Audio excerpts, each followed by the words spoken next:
The garage sat on the outskirts of a small Oregon town, weathered and forgotten by most. Travis Holt, a 34-year-old mechanic with grease-stained hands and a tired back, spent his days trying to keep the family shop alive. Business had slowed to a crawl. People preferred big franchises now, where shiny lobbies replaced character. But Travis stayed. He couldn't abandon the place his father built. One cloudy afternoon, while working under a rusted-out pickup, he heard soft wheels scraping the gravel. A woman approached in a worn motorized wheelchair, carefully navigating the uneven path toward the garage with quiet determination. She was in her late 30s, modestly dressed, with calm eyes hidden behind dark sunglasses. Her voice was steady but low when she said, "Someone told me you fix things others won't touch." Travis stood up and nodded. "Sometimes. Depends what needs fixing." She motioned toward her chair. "The left wheel locks up. Keeps pulling me sideways. I've taken it to a few medical shops. They either overcharge or want me to wait a month."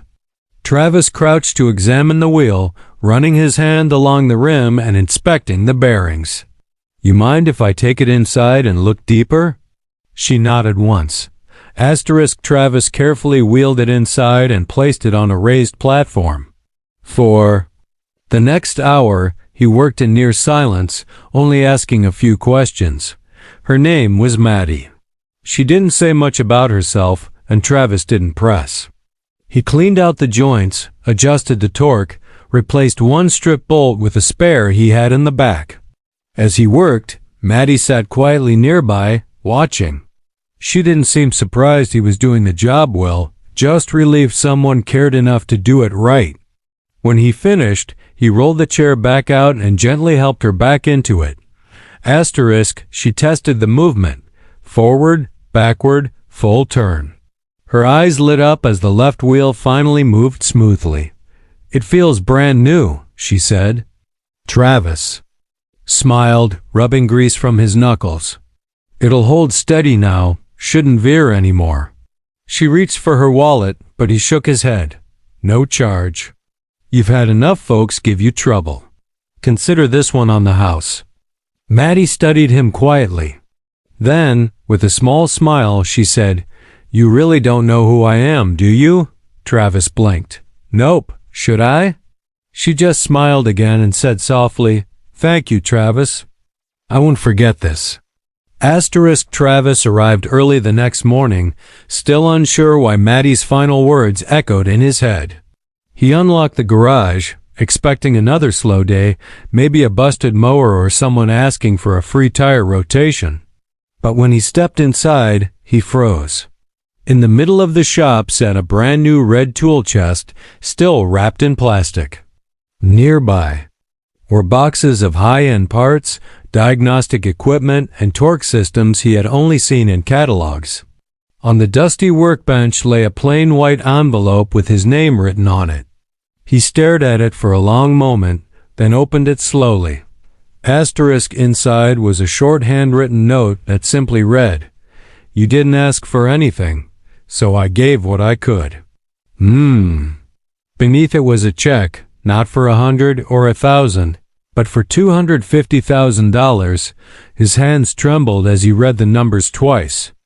Beneath the check was a folded news article. The headline, "Madeline Rowan, tech mogul turned disability advocate, keeps low profile after stepping away from Empire." The photo showed Maddie, unmistakable, in the same wheelchair.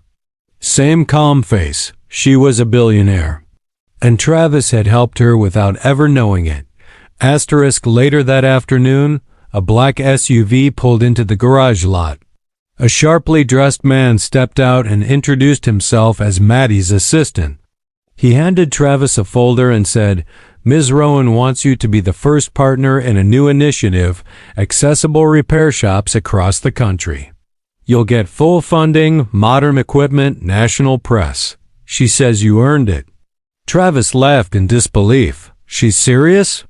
The man nodded. "She believes in fixing more than machines. She believes in people who do the same." Travis looked down at the check again, his throat tight with emotion. Asterisk. For a long while, Travis stood silently in his father's old garage, staring at the grease-stained floor and the toolbox he'd been patching up for years. Everything was about to change. Not because he asked for it, but because he gave someone dignity when they needed it most. With a deep breath, he finally smiled and said, "Tell Maddie I'll do it, but I'm keeping the shop's name just the way it is."